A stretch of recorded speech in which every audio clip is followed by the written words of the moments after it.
అసాధ్యం అనుకున్న ఎన్నో విషయాలను ప్రధాని మోడీ తన దీక్ష దక్షతలతో అసాధ్యాన్ని సుసాధ్యం చేశారని బీజేపీ పార్లమెంటు బోర్డు సభ్యుడు ఓబీసీ మోర్చా జాతీయ అధ్యక్షుడు డాక్టర్ కె లక్ష్మణ్ అన్నారు. మోదీ విధానాలపై రాహుల్ గాంధీతో పాటు ఇతర కాంగ్రెస్ నాయకులకు విమర్శలు చేసే అవకాశం లేకపోవడంతో ప్రజల మధ్య చీలికలు తెచ్చే కుట్రలకు తెరలేపారని ఆరోపించారు. గురువారం బీజేపీ నల్గొండ జిల్లా కార్యాలయంలో ఏర్పాటు చేసిన మీడియా సమావేశంలో ఆయన మాట్లాడారు. ప్రజల మధ్య చిచ్చుపెట్టే కుట్రపూరిత రాజకీయాలు తప్ప కాంగ్రెస్ నాయకులకు మరో ఎజెండా లేకుండా పోయిందని విమర్శించారు. కులం, మతం, ప్రాంతం ఆధారంగా కాంగ్రెస్ పార్టీ రాజకీయాలు చేస్తుందని మండిపడ్డారు. అన్ని వర్గాల అభ్యున్నతే లక్ష్యంగా ప్రధాని మోడీ పనిచేస్తున్నప్పటికీ కాంగ్రెస్ నాయకులు రకరకాల కుట్రలు చేస్తున్నారని, చివరికి ఉత్తర దక్షిణ భారతదేశాలను విడదీసి వ్యాఖ్యలు చేస్తున్నారని అన్నారు. దేశ ప్రజల మధ్య చిచ్చు పెట్టేలా కాంగ్రెస్ ఓవర్సీస్ అధ్యక్షుడు శ్యామ్ పిట్రోడా రకరకాల వ్యాఖ్యలు చేస్తున్నారని అన్నారు. శ్యామ్ పిట్రోడా చేసిన వ్యాఖ్యలను కాంగ్రెస్ నాయకుడు అధీర్ రంజాన్ చౌదరి సమర్థించడాన్ని కాంగ్రెస్ ఏ విధంగా చూస్తుందో ప్రజలకు సమాధానం చెప్పాలని డిమాండ్ చేశారు. శ్యామ్ పిట్రోడా వ్యాఖ్యలపై సోనియా గాంధీ, రాహుల్ గాంధీ, ప్రియాంక గాంధీ ఇంతవరకు ఎందుకు ఖండించలేదని ప్రశ్నించారు. దేశ వ్యతిరేక వ్యాఖ్యలు చేస్తున్న జేఎన్యూ విద్యార్థులకు కాంగ్రెస్ పార్టీ సీట్లు ఇచ్చి దేశ ప్రజలకు ఏం సందేశం ఇస్తుందని ప్రశ్నించారు. నిరుద్యోగుల సమస్యల పరిష్కారంలో గత బీఆర్ఎస్ ప్రభుత్వం, ప్రస్తుత కాంగ్రెస్ ప్రభుత్వం ఒకే తీరుగా వ్యవహరిస్తున్నాయని అన్నారు. మేధావులు, విద్యావంతులు అన్ని ఆలోచించి దేశ సమగ్రతకు పాటుపడే బీజేపీ అభ్యర్థి గుజ్జుల ప్రేమందర్ రెడ్డికి నల్గొండ గ్రాడ్యుయేట్ ఎమ్మెల్సీ స్థానంలో అవకాశం ఇవ్వాలని కోరారు. అంతేకాకుండా బీజేపీ నల్గొండ ఎంపీ అభ్యర్థి సానంపూడి సైదిరెడ్డి, భువనగిరి ఎంపీ అభ్యర్థి బూర నర్సయ్య గౌడ్లను అత్యధిక మెజార్టీతో గెలిపించి ప్రధాని మోడీకి కానుకగా ఇవ్వాలని కోరారు. జూన్ 4 తర్వాత రాష్ట్రంలో రాజకీయంగా కీలకమైన మార్పులు చోటు చేసుకునే అవకాశం ఉందని అన్నారు. మోడీ మరోసారి ప్రధాని కావాలంటే బీజేపీ అభ్యర్థులు ఎంపీలుగా గెలవాలని, ప్రస్తుతం జరుగుతున్న ఎన్నికలు ప్రధానిని ఎన్నుకోవడానికి జరుగుతున్న ఎన్నికలు అనే విషయాన్ని ప్రజలు గుర్తుంచుకొని బీజేపీ అభ్యర్థులను గెలిపించాలని విజ్ఞప్తి చేశారు. మీడియా సమావేశంలో గ్రాడ్యుయేట్ ఎమ్మెల్సీ అభ్యర్థి గుజ్జుల ప్రేమేందర్ రెడ్డి, ఎమ్మెల్సీ ఏవిఎన్ రెడ్డి, మాజీ ఎమ్మెల్సీ రామచంద్రరావు, బీజేపీ జిల్లా అధ్యక్షుడు డాక్టర్ నాగం వర్షిత్ రెడ్డి, పార్లమెంటు ప్రభారి చాడ శ్రీనివాస్ రెడ్డి, పార్లమెంట్ ఇన్ఛార్జ్ సుభాష్, రాష్ట్ర కార్యదర్శి మాదగాని శ్రీనివాస్ గౌడ్, రాష్ట్ర కార్యవర్గ సభ్యులు Nukala Narasimhareddy, Kanmanthareddy Sridevi, parliament convener Bandari Prasad, co convener Pilli Ramaraju, జిల్లా ప్రధాన కార్యదర్శి పోతెపాక లింగస్వామి, గడ్డం మహేష్, మహిళా మోర్చా అధ్యక్షురాలు రేవల్లి కాశమ్మ తదితరులున్నారు.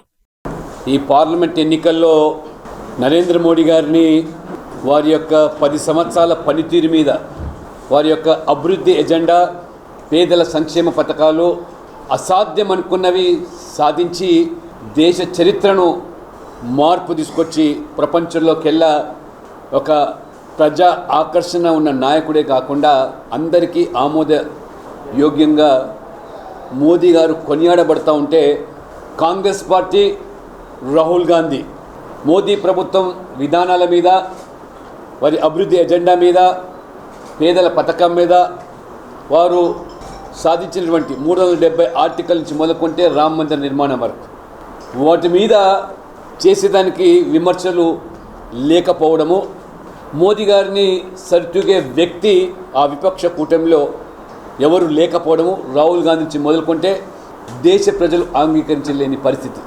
కులం పేరు మీదనో, మతం పేరు మీదనో, చివరికి ప్రాంతము, ప్రజలు విడిపోవడానికి సిద్ధంగా లేకుండా మోదీ గారి యొక్క సబ్కా సాత్ సబ్కా వికాస్ ఎజెండాలో భాగస్వాములై అందరి యొక్క సమర్థన పొందుతూ ఉంటే మధ్యలో రాహుల్ గాంధీ సైతం కూడా ఉత్తర భారతము, దక్షిణ భారతం అని రకరకాలైనటువంటి అంశాలు తెర మీదకి తీసుకొచ్చిన ప్రజలు ప్రభావితం కావటం లేదు.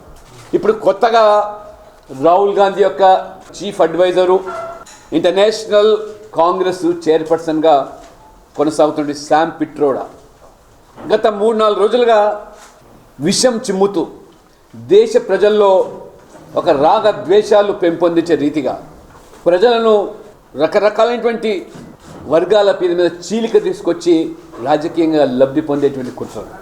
మొన్న సందర్భంలో ఏ రకంగా వారు ఇన్హెరిటెన్స్ ట్యాక్స్, వారసత్వ పన్ను పేరు మీద ప్రజలు కష్టపడి సంపాదించినటువంటి ఆ సంపాదన తమ పిల్లలకు దక్కకుండా 55% ట్యాక్స్ విధిస్తామని వారు చెప్పడం, తర్వాత కాంగ్రెస్ పార్టీ అది వారి వ్యక్తిగతం అని చెప్పడం, ఈ రకంగా పన్ను పేరు మీద ఒక వర్గం వారికి మైనార్టీలకు కాంగ్రెస్ యొక్క ఆలోచన విధానానికి అనుగుణంగా ఈ దేశ వనరులు సంపదను మొట్టమొదటిగా ముస్లింలకే దక్కాలని మన్మోహన్ సింగ్ అయితే చెప్పారో, మరి శామ్ పిట్రోడా యొక్క భాష్యం దాని కొనసాగింపుగానే మనం ఇవాళ పరిగణించాల్సి వస్తుంది.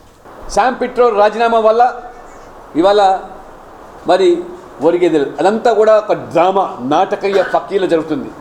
శామ్ పిట్రో ద్వారా వ్యాఖ్యలు చేయించడము, ఇవాళ రాహుల్ గాంధీ, సోనియా గాంధీ, ప్రియాంక గాంధీ కూడా ఇంతవరకు కూడా శామ్ పిట్రో వ్యాఖ్యల మీద కనీసం ఖండించకపోవడం, పైపెచ్చి ప్రియాంక గాంధీ నిన్న మాట్లాడుతూ మోదీ గారు చేసేటువంటి విమర్శలు ఇవన్నీ కూడా మరి ఏమాత్రం కూడా సబబు కాదంటున్నది తప్పితే శామ్ పిట్రో వ్యాఖ్యల మీద మాత్రం వారు ఖండించడానికి సిద్ధంగా లేరంటే ఇది కాంగ్రెస్ పార్టీ వైఖరిని దేశ ప్రజలు ఇవాళ తెలంగాణ ప్రజలు కూడా గమనించాలి.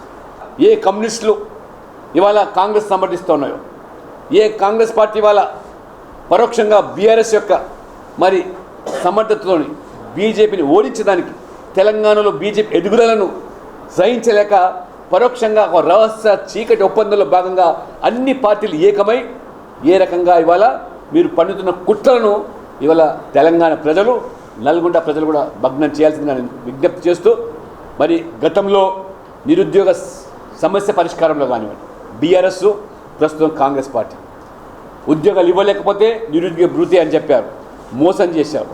కానీ ఇప్పుడు అదే రకంగా నల్గొండ, వరంగల్, ఖమ్మం జిల్లాలో జరిగేటువంటి గ్రాడ్యుయేట్ అసెంబ్లీ సందర్భంగా మేధావులు, విజ్ఞులు, విద్యావంతులు ఆలోచించాలి. దేశ విచ్ఛిన్నకరానికి పాల్పడేటువంటి శక్తుల పట్ల, వ్యక్తుల పట్ల, పార్టీల పట్ల అప్రమత్తంగా ఉండి దేశ సమగ్రత కోసం పాటుపడేటువంటి పార్టీ అభ్యర్థిగా ఇవాళ మేమేదైతే ప్రేమేందర్ రెడ్డి గారిని బరిలో దించామో ఒక్కసారి మీరు అవకాశం ఇవ్వండి. అంతేకాదు ఇవాళ నల్గొండ పార్లమెంటులో ఇవాళ టీఆర్ఎస్ రాజకీయాల పట్ల విసిగిపోయినటువంటి సైద్ రెడ్డి గారు ఇవాళ నల్గొండ పార్లమెంట్, భువనగిరి నుంచి కూడా డాక్టర్ బూరా నర్సయ్య గౌడ్ గారు ఇవాళ నరేంద్ర మోడీ పనితీరు, వారి యొక్క అభివృద్ధి ఎజెండాను నచ్చి ఇవాళ వారు పార్టీ అభ్యర్థులుగా పోటీ చేస్తున్న సందర్భంలో కాంగ్రెస్, బీఆర్ఎస్ రెండు వేరు కాదు, ఒక గూటి పక్షులే. నిరుద్యోగులను మోసం చేశాయి, ఉద్యోగులను మోసం చేశాయి, గ్యారెంటీల పేరు మీద ఆ రకంగా పేద ప్రజలు మోసం చేస్తున్నారు. కాబట్టి మీరందరూ కూడా విజ్ఞులుగా ఈ రెండు మరి ఈ యొక్క ఉమ్మడి నల్గొండ జిల్లా ప్రజలు ఆలోచన చేసి బీజేపీ అభ్యర్థులు పార్లమెంటుకు సైద్ రెడ్డి గారిని, డాక్టర్ బూరా నర్సయ్య గారిని, అదే రకంగా ప్రేమేందర్ రెడ్డి గారు ఒక సిద్ధాంతానికి కట్టుబడి దాదాపు 3.5 దశాబ్దాలుగా నమ్ముకొని, ఒక పార్టీని నమ్ముకొని పనిచేసిన వ్యక్తి ఖచ్చితంగా ఖమ్మము, నల్గొండ, వరంగల్ ప్రజలు మరి అదే రకంగా మేధావులు ఆలోచన చేసి బీజేపీ అభ్యర్థులు గెలిపించాల్సిందని కోరుతూ, ఖచ్చితంగా జూన్ 4వ తర్వాత ఈ రాష్ట్రంలో అనేకమైనటువంటి ఊహించిన విధంగా రాజకీయ మార్పులు సంభవించే అవకాశాలు ఉన్నాయి. ఎందుకంటే అత్యధిక స్థానాలు ఇవాళ ఈ రాష్ట్రంలో బీజేపీ గెలవబోతుంది.